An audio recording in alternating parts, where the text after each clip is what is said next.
تعال اقول لك ليه بلاش تشتري التابلت دوت في 2025. لان طبعا يعتبر التابلت دوت كان اول مره يتسلم، كنت اول دفعه تاخده. ده طبعا كان جهازي، فالواحد مر بتجربه استخدام، وحرفيا كان بيفتح التابلت ده لاصحابه، اساسا كان بيطلع من المنظومه.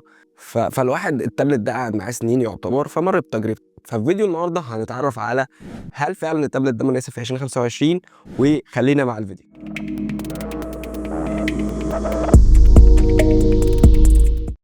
طبعا التابلت دوت يعتبر اصدار 2016، كان يعتبر اول مره يتسلم لينا كان في دفعه 2018.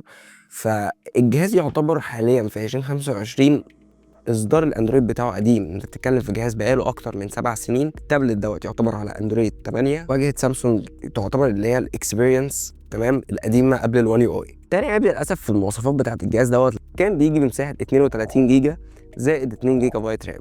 معنى الكلام دوت في 2025 طبعا مش مبلوع تماما. حته 32 و2 جيجا دي حاجه خلاص انتهت وانقرضت. طبعا انت متفاهم حته ان مساحه 32 مع حجم التطبيقات اللي اصبح كبير دلوقتي.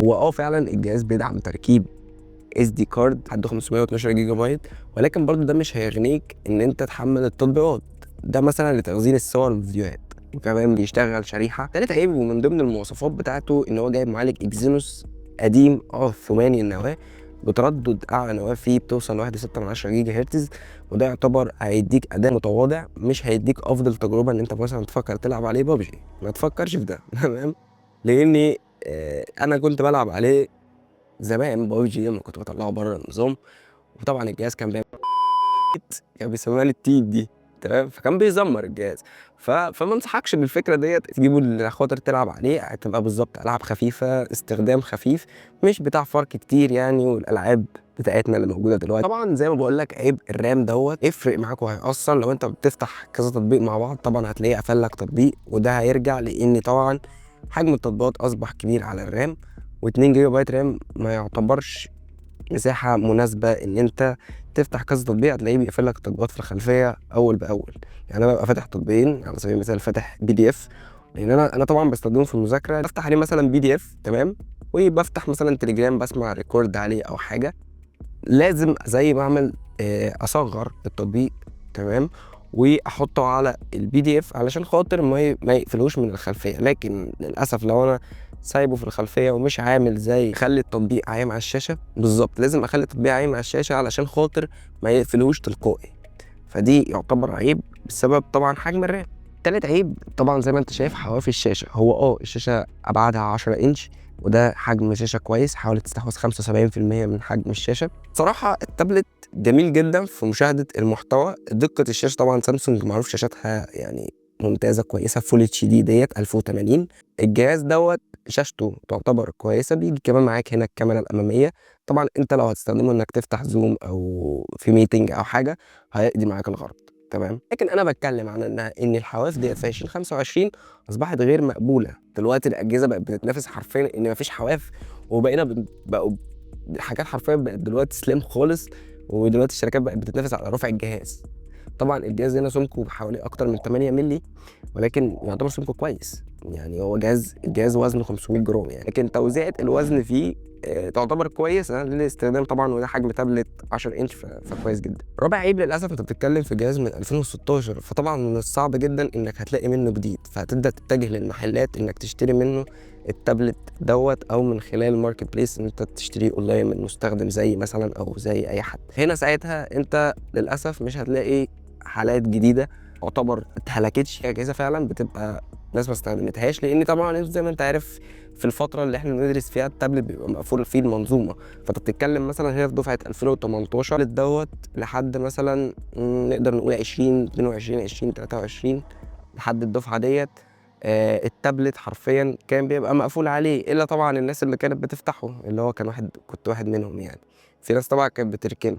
فطبعا في ناس ما استخدمتش التابلت ده اصلا، وفي ناس فرمت التابلت ده. وانت لازم تدور على حاله تكون كويسه. طبعا هنا مدخل الشحن يعتبر برضو بطيء، مش على حجم البطاريه الكبير اللي هو بيجي 7300 ملي امبير. فانت مش بتاخد اسرع شحن، بتاخد شحن عادي جدا بطيء 10 واط. ده برضو كانت من العيوب اللي ما بقتش طبعا مقبوله في 2025 مع سرعه الشحن اللي بنشوفها دلوقتي. طيب احنا كده اتكلمنا عن جزئيه العيوب، وهل ده معناه ان انت ما تشتريهوش؟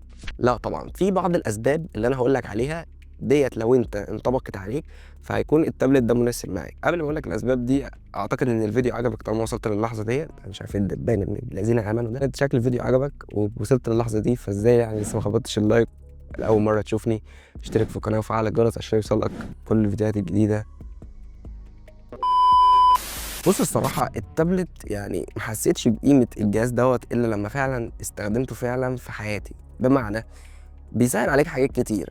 يعني انت لو هتقعد مثلا تذاكر هتبقى مركز مع التابلت، مش هتبقى حاطط عليه تطبيقات السوشيال ميديا او مش هيبقى زي فيه مشتتات.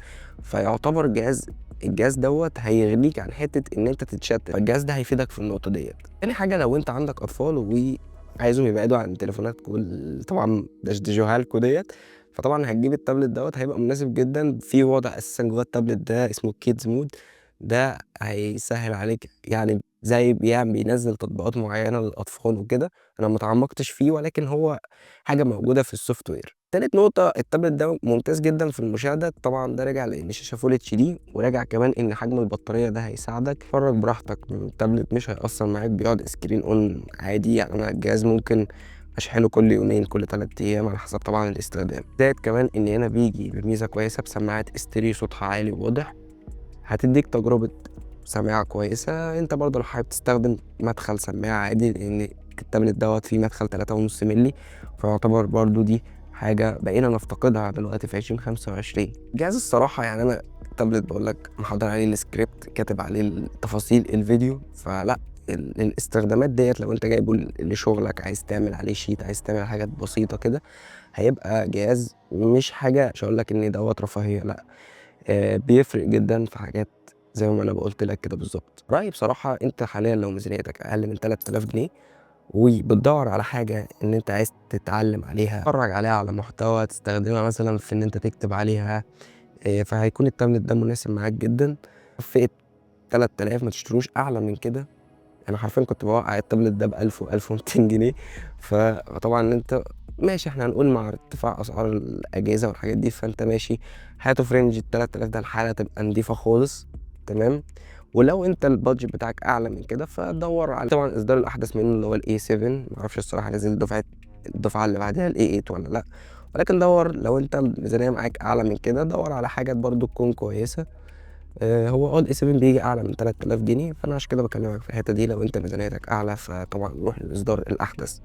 وما تقلقش صح من حتة إن هو هنا على أندرويد قديم، ما فيش حاجة رسمية إن مثلًا التطبيقات هتتوقف على الجهاز مثلًا السنة دي أو السنة الجاية، ما فيش أي أخبار عن إن أندرويد 8 هيتم وقف عليه بعض التطبيقات أو هتعاني معاه في مشاكل، تمام. بس دي كانت كل حاجة حابب أقولها في الفيديو النهارده. لو عندك أي سؤال ممكن تسيبه لي تحت وأنا هارد عليك، وبس كده، بكده نكون وصلنا لآخر الفيديو. وطبعًا ما تنساش